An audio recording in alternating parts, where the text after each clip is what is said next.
Bonjour à tous.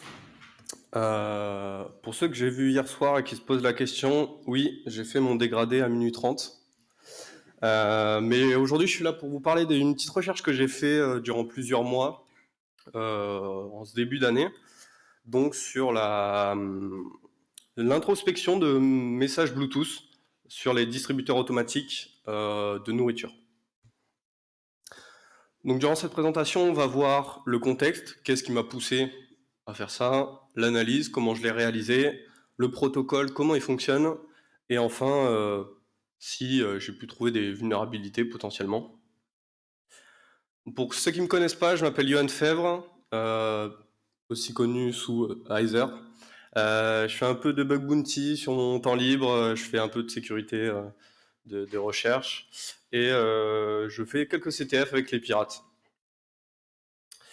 Donc pour le contexte, sur le campus de mon école, on avait une application, on avait des distributeurs automatiques et il y avait la possibilité de payer soit avec une application mobile, soit par carte de crédit standard. Et j'étais curieux de savoir comment cette application mobile elle fonctionnait, quoi. Donc c'est ce qu'on va voir. Avant un bref historique, pour ceux qui ne savent pas, à l'époque, il était possible sur les distributeurs automatiques, une fois qu'on avait validé notre pièce ou notre billet, on pouvait vite appuyer sur 2 boutons en même temps et on avait 2 articles qui tombaient. Ensuite, il y a eu la modification du crédit sur les badges NFC. Et maintenant, avec l'arrivée des applications mobiles et l'interconnexion sur les distributeurs, est-ce qu'il n'y aurait pas un nouveau vecteur d'attaque? Donc comment l'application fonctionne? C'est très simple. On installe l'application, on ajoute son crédit, on se connecte ensuite sur le distributeur, on choisit un item. Son prix se déduit de notre crédit et ensuite on peut récupérer notre item standard. Ce qui est bien, c'est qu'il n'y a pas besoin d'internet, sauf pour une requête qu'on verra plus tard. Donc ça, on peut le confirmer en se mettant en mode avion sur notre téléphone, ça fonctionne parfaitement.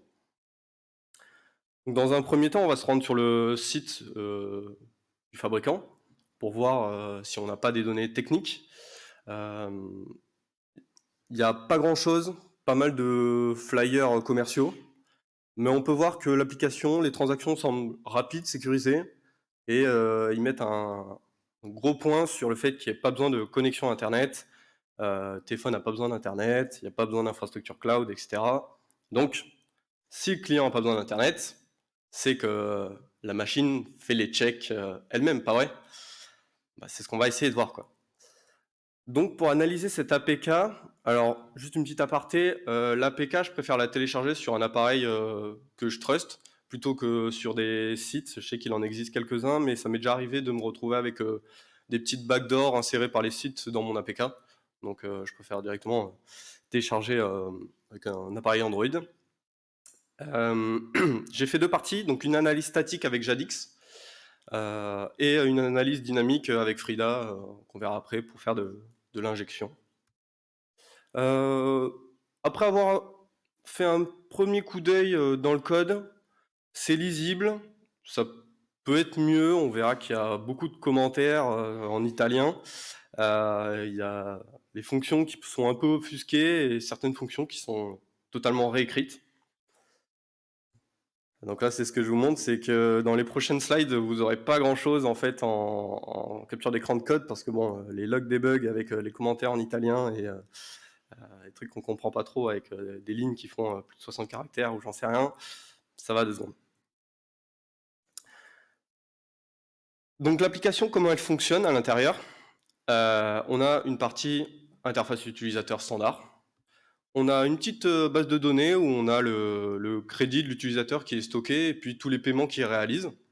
Et enfin, on a une petite stack Bluetooth qui permet de dialoguer avec la machine.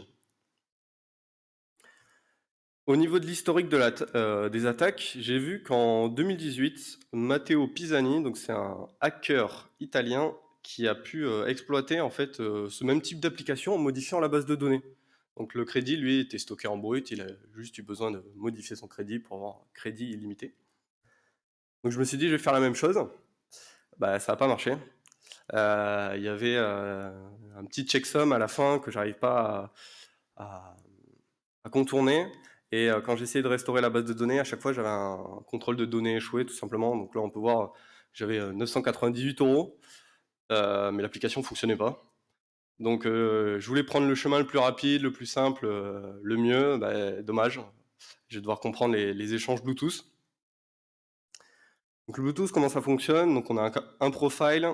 À l'intérieur, on a un service. Donc, les données que vous pouvez voir à droite, c'est les données réelles qu'utilise l'application et le distributeur.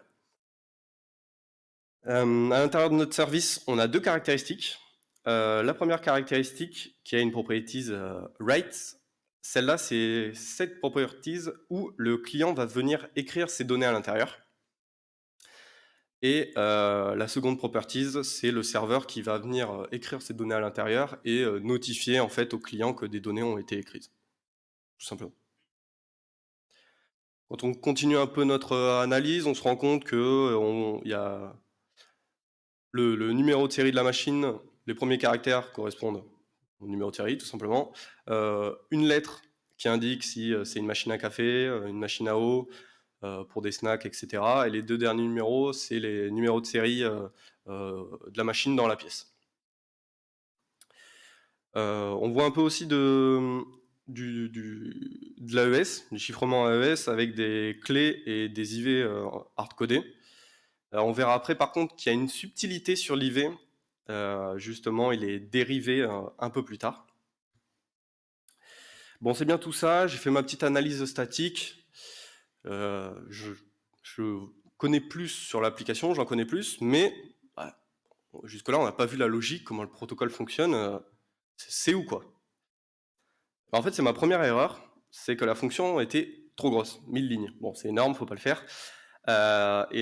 Donc Jadix, pour éviter de afficher du code, du mauvais code, il décide de pas l'afficher du tout. Donc là, vous voyez à droite, c'est moi. Une fois que j'ai utilisé les deux options que vous pouvez voir à gauche, c'était incroyable, limpide.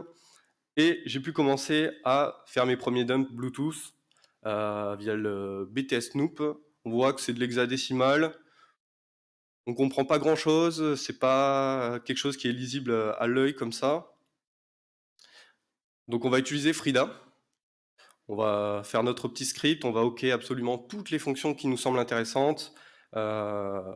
Donc que ce soit les arguments et la réponse, pour pouvoir essayer de comprendre le protocole. Donc ça aide vachement, parce qu'on peut avoir la structure des messages, la comprendre. Donc tous les messages commencent par 0, ensuite on a un caractère, donc 0 ou 4, qui correspond à si c'est une réponse ou une requête. On va avoir sur 2 bytes le type de message qu'on rencontre. Ensuite, de la data qui est chiffrée en AES, donc au début avec les valeurs hardcodées qu'on a vues, et ensuite avec des challenges qu'on verra après dans le fonctionnement du protocole, et 2 bytes qui correspondent au checksum, et ces données sont séparées avec des pipes. Comment le protocole fonctionne? On a déjà un premier message, donc c'est celui-ci qui a uniquement besoin d'Internet. Après, tout le reste, il n'y a pas besoin de faire d'échange avec Internet. Donc le client vient demander le vendor code à la machine, qui va renvoyer à l'API, et l'API va lui renvoyer diverses informations, notamment le vendor ID et le vendor PWD, qui serviront plus tard à dériver l'IV pour chiffrer les messages. Ensuite, on a une séquence d'authentification où le client va venir demander le challenge de la machine. Cette fois-ci, c'est la même chose, sauf que c'est le client qui va envoyer son challenge et le challenge qu'il a reçu de la machine. Il va faire une sorte de mixte entre les deux, il va l'envoyer, et si la machine renvoie le client du challenge, c'est qu'il a bien reçu, c'est que les challenges sont bien partagés des deux côtés. Et on a une vérification qui est faite donc au niveau du client. Le client s'assure qu'il a bien reçu son propre challenge. Si c'est le cas, il renvoie un message avec des zéros. Si c'est pas le cas, il retourne à la toute première étape, et on reçoit là le code manufacturer, le numéro de série, le machine code, etc. Et c'est là où les messages vont être chiffrés avec les différents challenges. Et notamment, on va retrouver dans ces messages-là l'IMEI du téléphone, le crédit, un petit séparateur et le machine code qu'on a vu au début, donc les deux derniers caractères. Et le distributeur automatique va renvoyer 3 types de commandes. Donc, soit il va le demander de récupérer le crédit, soit de valider une transaction. Bon, si on récapitule, on a le client qui va récupérer le vendor ID, le vendor password auprès de l'API, le client et le serveur qui s'échangent leur challenge, et on a le serveur qui va gentiment demander et faire confiance au client son crédit. Bon, il y a peut-être un problème là-dedans. C'est comme si vous alliez à un distributeur de billets, vous demandez 50 € alors que vous avez 0 € sur votre compte, et il vous donne les 50 €, quoi. Donc je me suis dit, pourquoi pas faire mon propre application mobile pour refaire ces échanges-là, mais avant, vu que j'ai pas de machine à la maison, il me faut un émulateur. Qu'est-ce que je fais? Soit je fais l'option de la flemme, je prends un petit ESP32 parce qu'ils ont des petits modules Bluetooth, et je répète les vrais messages que j'ai pu capturer précédemment. Soit je prends l'option 2, un peu plus studieuse, je réécris tout. Ou alors l'option 3, je loue directement une machine auprès du constructeur, ce qui est possible. Moi, j'ai eu la flemme. J'ai fait un vieux LSIF. J'aurais pu utiliser un switch, oui, on m'a fait la réflexion, mais c'est pas grave. Et c'est là où vient ma seconde erreur, c'est qu'en faisant mes tests, je me suis rendu compte que mes messages ne fonctionnaient pas. Et en fait, le MTU du Bluetooth par défaut, il est de 23 bytes. Donc on a 3 bytes qui servent au header et 20 bytes de data. Et quand on va passer 40 bytes de data à une fonction qui envoie les données, en fait, les 20 d'après, ils sont totalement supprimés, ils n'existent tout simplement plus. Donc une fois que cette erreur est passée, j'ai construit mon émulateur, j'ai pas encore mon application mobile. Je passe à mon application mobile. J'ai décidé de faire un cross-platform parce qu'Apple est en train de s'ouvrir, donc je me suis dit que peut-être j'aurais pu l'avoir sur mon iPhone. Donc je suis passé par du React Native avec Expo. C'est la première fois que j'utilisais React Native. Le temps pour programmer est incroyable, les live updates aussi.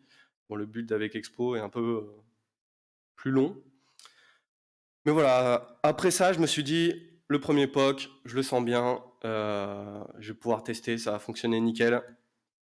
Et je l'ai oublié sur l'émulateur, le MTU, je l'ai oublié aussi sur l'application mobile. Donc j'ai eu le même problème, spoiler, voilà, le POC n'était pas prêt.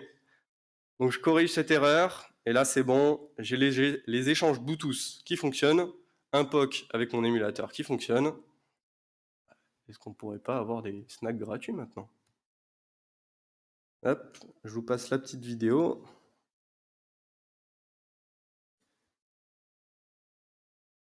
Couper le son.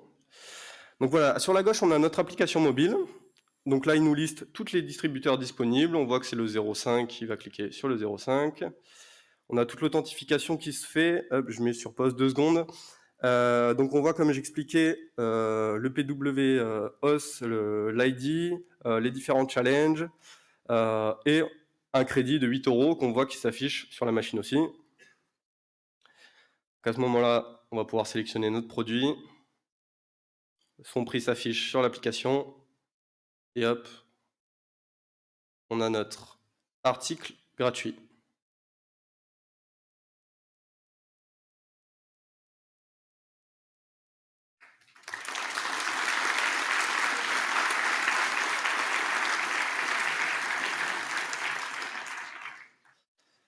Donc, comme j'expliquais juste avant, vous avez vu que j'avais 8 € de crédit.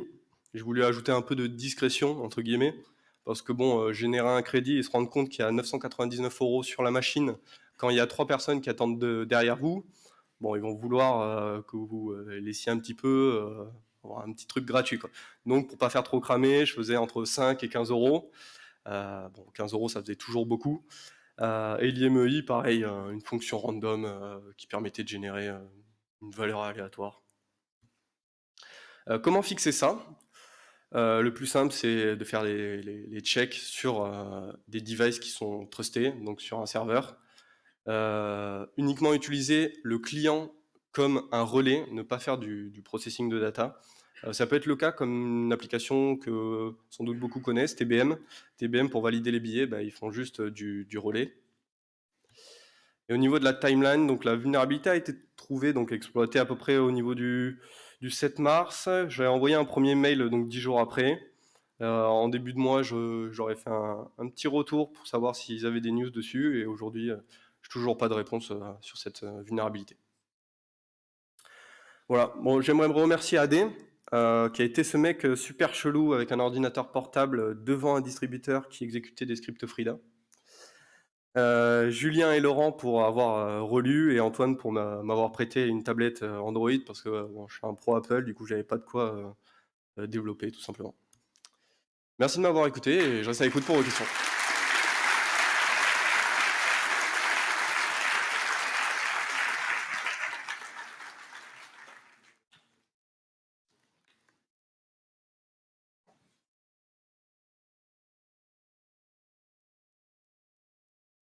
Du coup, est-ce que tu as eu plus d'infos sur ce checksum? Parce que j'ai l'impression que c'était quand même la solution un peu plus simple de changer les données dans la database, non?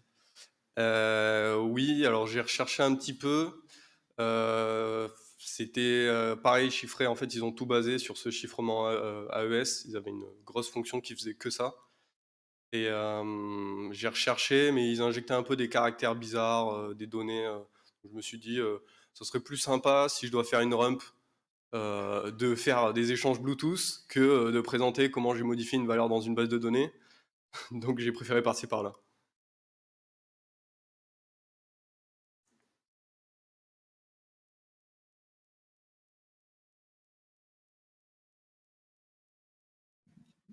Merci pour la présentation. Mais du coup, sans modifier la base de données, si tu mets 10 balles une fois, que tu sauvegardes la base de données et que tu la restores, tu as toujours 10 balles, non?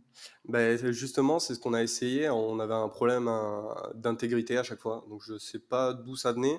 Je suppose que ça fonctionne, mais j'ai pas réussi à le faire fonctionner. Ok. Merci.